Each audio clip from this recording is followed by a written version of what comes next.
welcome. We're in lockdown, but we've decided to lock ourselves down in the true government-approved Cummings manner by coming to Mark's Club. Only the best. I brought my son, and Yeah. I was just concerned how he would manage if I didn't have a cigar to hand and we weren't near where their cigars were. Yes. So we took the decision to interpret the lockdown rules. Yeah, I think that's the right way to do things, and Boris would approve. Boris would approve. I don't know if he would, but I like him. I like Boris immensely, and I think I have to say that you know, I had my family's interests at heart. I mean, what if we ran out of cigars at home? Ran out of cigars, yeah. So and anyway, I've got here no we are. Lanceros at home anyway, as it is. So so what have we got? We've got El Rey del Mundo La Reina. Yes. Which is the 2018 regional edition. So I think the idea came around by the Monte Carlo, Paul Arniaga Monte Carlo, being released in 2017, and it was so popular they thought they might as well release a slender ring gauge in limited production, and it's proved it's been going well so far. Now there's 3,500 boxes made, all made by two rollers. And weighed by the technician. Weighed by the technician. We can't forget that. Obviously, I've managed to cut mine with the maximum amount of spinach. Now, what was I going to be doing? I was going to try and cut it with my fruit knife. Well, you could try it with your fruit knife, but I mean, listen, I've made such a hash of it. Look already. Yeah. I've destroyed a perfectly good cigar, so you can't do a worse job. Let's see. I think I'd rather you were doing that before you had the martini than afterwards. Yeah. I'm going slowly. Look. Ooh. Look at that. Look at that. Oh, this is going very well. It's not going badly, actually. You know what? But I was there for the final tasting at El Laguito, where these are made. And this is one of those limited editions or regional editions where often one tastes a prototype and it bears, shall we say, a fairly distant relationship to the one that finally makes it to the market. Yes. These were done with such great care. I mean, you said the two rollers, the weighing of each cigar when it came off the bench. And the two grade 9 torcedores as well, so the highest grade. Yeah. I'm surprised 10 isn't the highest, but maybe it is. Maybe no one's reached that level yet. No, there are different levels. There's kind of brigade, the torpedo brigade, if you remember. I was at one of the factories. Brilliant. Yes, I remember trying it at the Churchill bar for the release of the cigar by Hunters, and a few boxes being handed round, and everyone seemed to have a perfect example. Not a draw issue, no canoeing, no side burning. They were all smoking. Tell me about canoeing.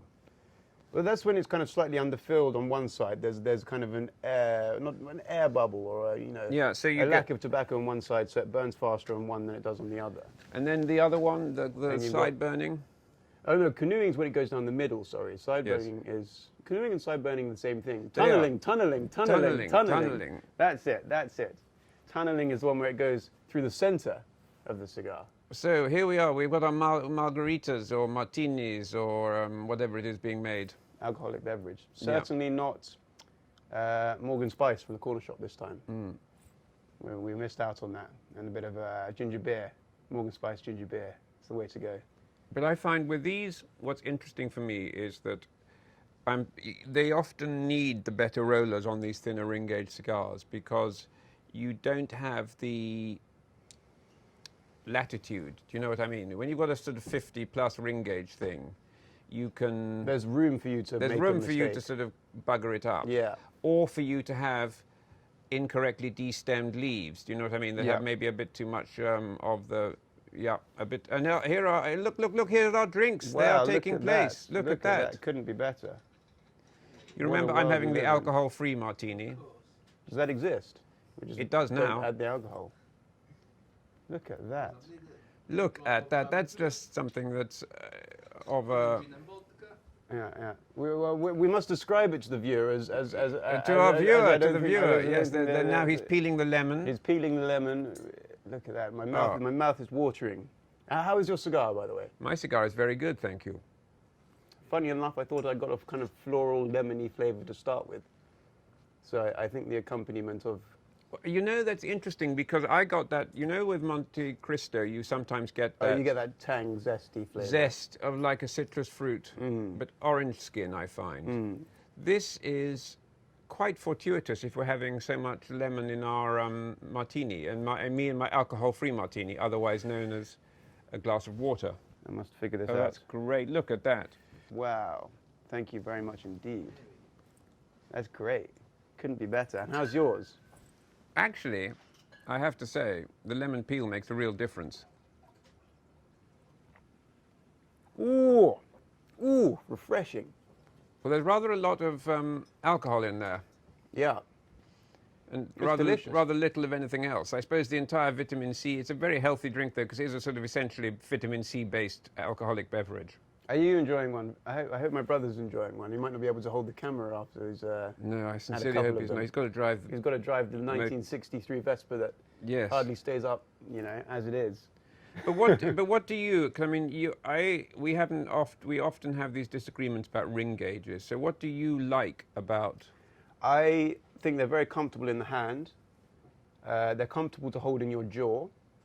I find if you had a hefty ring gauge with a tapered top, it's more comfortable because you can clench it more with your jaw more easily. And also, funnily enough, I think the flavors can sometimes be more potent in a slimmer gauge. Certainly can, because they're concentrated on the tongue and in the palate. As long as you don't puff too heavily on them, because they do heat up quite quickly. Yeah, they require a slightly more restrained smoking style. Yes, which a lot of people, you know, aren't used to because they're so used to Robustos, you know, Cagnazzos, all of these 50 onward gauges, and then when they get around to one of these, they almost say it's too spicy, too peppery, but it's because you're really... And too hot, but that's only because they're really- smoking. yeah. You can get a hot spot, but I mean, it is this kind of this greed with which people approach these things rather than... I mean, it just looks so elegant there. Maybe you could show the camera. Oh, it's a great cigar. It is so brilliant. elegant. So yes, this came out after the huge success of the Paul Aragnaga Monte Carlo, which I don't think you're so keen on. I have smoked more interesting things in the Paul Aragnaga Yes, Monte Carlo. I know it's- you're a big fan, and I know it's not at all a bad cigar. James Marks is very keen on it. James isn't he? Marks, Fabien is very keen on that. and Fabien is a genius. it's a 33 ring gauge, so even slimmer than this is. What was my punch and infast? 28. That's was it? 28. That's like kind of a pencil. Yeah, or they've something. they've given up making those, haven't they? Or the It's like a Rafael needle. Gonzalez Slenderella. That's like that's slimmer than a needle. That one. What is that? Is that like? That's the one we had in your office that kind of had, flavors of the sea. You know, a salty, seaweedy kind of God, I'm so. I flavor. wish- I You wish- write these things down. I don't. I can I still know, remember them. I know, but that's because you're young and I'm not. Yeah. Maybe I should. But I anyway, should, look, don't drink too much of that because we've got something. Have a bit more. Well, I suppose I've got to drink it before the does next one comes does along. it actually work? You can't drink all of it because you'll be incapable of continuing the broadcast. Yeah, sure. But what? I've had a taste, and that's more than enough. Yeah. It's strong, no? Oof, oof. How's it go with the cigar? Very well. Well, that's I'm glad that we've worked that out. No, like I was saying, I think these kind of floral, zesty flavors that I'm at least, experiencing now at the tip of the cigar go very well with, again, the zesty flavors of the drink. And often, I think, you can get some drinks that really don't work well together. For example, maybe a kind of an Isla, a smoky whiskey Yeah. with a full-bodied cigar. The flavors might fight each other. Well, tell me, can I smell your drink? I Yeah, just yeah, want yeah. to I'm not got the most steady hands at the moment. No, but, I've got terribly unsteady hands. You know, I've always had shaky hands since baby. Okay, Yeah. so there we go. How does it smell? You see, it does Smell like alcohol? No. Does it taste like alcohol? Yes. But you Certainly taste tastes like but you alcohol. taste the lemon, don't you? Yeah. And it's But also gin's always been quite, flavorless. yeah. Well, no, it's not flavorless. It's But like kind of, juniper berry flavor. whatever that is, yeah. The flavor of gin. There we go. I think it is. Yes. But yeah, no, I think it goes very well with the cigar. And it's because it's light. And this is an aperitif cigar, and that's an aperitif drink. It's the lightest. Yeah, it's the lightest of the drinks we're going to be having. And what are the other cigars that we might be tasting this afternoon? So I'm looking forward to. We're both looking forward to the Cohiba Lancero, and also the Trinidad Fundadores. I don't think we can let too much go right now. It seems such a shame though, because this is such a beautiful cigar. It is a great cigar, yeah. But I mean, in order to smoke two more, I don't think I can smoke the entirety of this. But it is delicious, isn't it? Any development in flavour so far? I think I've got more of an earthiness, not the finely granulated saltiness, I think, really. Saltiness. Did you get saltiness a bit, or caramel, or something? There's a bit of salt behind it, yes. No caramel as of yet, but I remember the cigar. I mean, they say it changes every third. Well, there's 3/3 as opposed to 4/3. Yeah, it's again with 2 halves, 3/3. But I remember them being 4 quarters in this cigar. It did change 4 times for me noticeably when I smoked it. I've had it maybe 5 times since, and enjoyed it. But the thing is time. that I mean, how long would this take to smoke? This would take me an hour and a half to 2 hours. No. Yeah. Really? I take my time with it. I don't rush these things. No, I mean, honestly, I'd probably polish this off, sort of. No, you'd smoke in about 10 minutes and then go on some jog to have a coffee in the park or something. Something like that. You know, this would be but a then morning cigar. You wouldn't want to be drinking too many of those. During your run or before your run? No, with your cigar I'm talking about. I mean, how many of those, how many of those will you have, do you think? Well, I mean, I don't know. Did you like the drink? It is a delicious drink, yes. Made by somebody who knows what they're doing? Yeah, of course. Cigars rolled by people who know what they're doing? Yes, 2 people that know what they're doing and a single technician. 2 people, single technician, and scales that know what they're doing. Commissioned by the late Simon Chase. This was his last masterpiece, really, before he passed away. I never got to meet Mr. Chase. Simon Chase he probably did as a baby.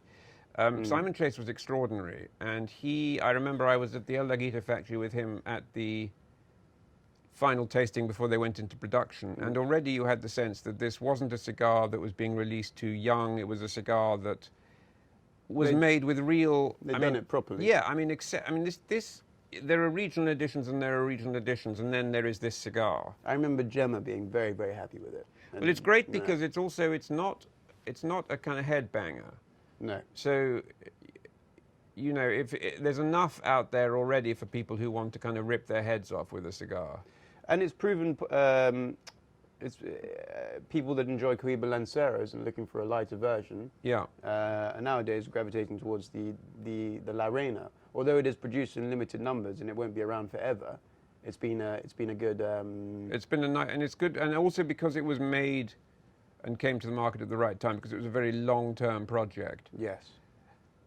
And also Simon Chase was involved. It's probably the best of its type that we're ever going to get, or at least certainly the best of its type at the moment. And I'm glad I got to see it released. Something released in my time. I know. Very exciting. Something good released. Not that, which is very rare. Not that I remember when they released the cigar for the first time in wherever it was. I remember in 1492 seeing when Columbus, the native Indians smoking. Who was the guy who got locked up for sort of when he came back? They thought he was the devil. They thought he was the work of the devil. The work of Satan, because he was exhaling the smoke from his nose. From his nose, and they thought his mouth, and they thought he'd been possessed. Rightfully so. Okay, what's the verdict? The verdict is it's the best cigar you can find these days. Of its type. Of its time. You can find it at Davidoff. And you can find it at Mark's Club. And I would advise you to buy as many as you can. Go between here and Mark's Club and Davidoff. Pick them all up. And then you'll have them all like Pokemon, What is this with you and Pokemon? Well, it was Yu-Gi-Oh when I was a child. So Pokemon. Okay. Pokemon was. What was the one where people went onto motorways looking for them? That was Pokemon. You see, not my type of my type of game. All right. Okay. Well, I think the general opinion is it's well worth enjoying, and it's well worth enjoying with an excellent Mark's Club martini. Yes, not too many. Just one. Just one. But of course you can't do that because you're at home and have to make them yourself, or if you can't get your butler to do it, if he's a live-in. Yeah. Or observe the interpretation of the lockdown rules and head out immediately to your nearest establishment. Brilliant. Well, very good. How should which story? Fighting the virus? No, but we're broadcasting Burley-wide, I think is what. Hey, broadcasting Burley-wide. When did you come up with this? I missed that. Yeah. Well. Well, there we go. Thank you very much indeed.